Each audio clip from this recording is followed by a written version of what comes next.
You look at smokers, they're always coughing.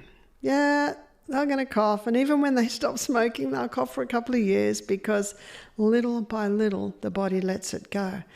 But there's an excellent remedy if someone can't sleep because they're coughing, and that is chopping up onion, putting it on the bottom of the feet. You could slip it into socks even, then put a plastic bag round so your sheets don't smell like onion.